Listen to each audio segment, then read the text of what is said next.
Olá, tudo bom? Você está atualizado sobre o atendimento primário ao trauma? Não? Então relaxa, nós vamos falar sobre a nova revisão que saiu no New England esse ano sobre o atendimento primário a um paciente gravemente ferido. Há muito tempo atrás, Hipócrates escreveu, abre aspas, aquele que deseja se tornar um cirurgião deverá se juntar a um batalhão militar. E isso faz sentido, já que, infelizmente, o desenvolvimento do trauma é muito ligado às guerras, tendo William Mayo, abre aspas, dito: a medicina é a única vitória numa guerra. E a medicina do trauma melhorou muito desde então. As estatísticas de sobrevivência melhoram a cada ano. A primeira medida revista pelo artigo é de origem mecânica e bem conhecida pelo público. É o chamado torniquete.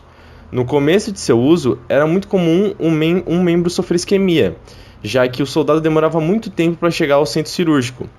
As pesquisas mais recentes têm demonstrado que o tempo máximo de permanência de um torniquete é de 2 horas para as extremidades inferiores e de 1 hora e meia para as extremidades superiores, tendo assim que retirar o equipamento por pelo menos uns 10 minutos. A segunda medida está relacionada a uma terapia farmacológica chamada terapia antifibrinolítica, ou seja, vamos tentar impedir a fibrinólise, que nada mais é que a formação de um coágulo.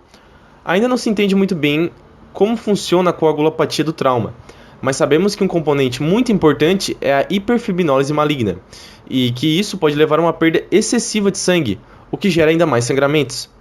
O ácido tranexâmico é um agente antifibrinolítico, que é bem usado para conter hemorragias no pós-parto. Todavia, ele também se mostrou muito útil no tratamento da hiperfibrinólise em pacientes gravemente feridos. Mas como se faz o tratamento? Como eu uso esse ácido? Consiste na administração de 1 grama num período de 10 minutos pela via endovenosa. Isso vai ser seguido de 1 grama, também endovenoso, pelas próximas 8 horas. E aqui vai um adendo: a primeira dose deve ser dada nas primeiras 3 horas da lesão. A terceira medida está relacionada à hipotensão permissiva. Um século atrás, o médico Walter Cannon disse, abre aspas, perdas de sangue incontroláveis não devem receber reposição volêmica até terem tempo para o controle cirúrgico. A prática comum de administrar 2 litros de cristalóides para os pacientes com hipotensão mostrou piorar a coagulopatia e criar um quadro de acidose. Então, segundo o artigo, pacientes normotensos não devem receber fluidos e pacientes hipotensos só devem receber se a pressão sistólica chegar a 80, devendo receber 250 a 500 ml com o objetivo de manter a pressão sistólica entre 80 e 90 mm de mercúrio. A quarta medida fala a favor do controle de danos, que nada mais é que uma conduta, abre aspas, prioriza o controle da hemorragia e da contaminação na primeira intervenção cirúrgica, fechando, temporariamente, a cavidade abdominal. As manobras cirúrgicas e de reconstrução são deixadas para operações subsequentes.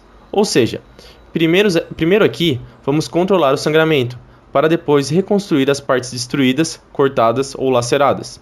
Ao final do artigo, o autor foca em exames de imagem, procedimentos e na chamada hora áurea, que basicamente percebeu-se que o aumento da mortalidade estava relacionado com o aumento do tempo de atendimento. Porém, você se pergunta, se a infusão de cristalóides piora um prognóstico, como fica a infusão de sangue? Aqui já é outra história. Segundo o autor, abre aspas, um paciente sangrando precisa de sangue. E por mais trivial que essa frase pareça, a administração de sangue proporcional na categoria de choque e respeitando os princípios da hipotensão permissiva melhora o prognóstico. O FAST aqui ele é citado como essencial e vital para o exame inicial, porque permite a detecção e semi-quantificação da hemorragia intraabdominal. E o melhor, ele pode ser obtido ao lado do leito do paciente, de uma maneira super rápida. Isso permite então um atendimento mais rápido e mais eficiente. Por último, falaremos sobre o Riboa, que nada mais é que um balão de oclusão da aorta, que serve para melhor controle hemodinâmico. O balão ele é rapidamente colocado através da artéria femoral, usualmente durante a triagem. E a ideia é bem simples, controlar a hemorragia dependendo da área afetada. A isquemia das vísceras abdominais tem um tempo máximo de 30 minutos, e por isso a oclusão deve ocorrer por menor tempo possível.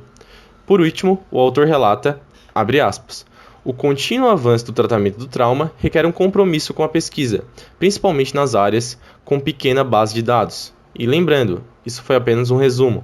Só a leitura do artigo dará uma total ideia do texto. Então tá, valeu, abraço.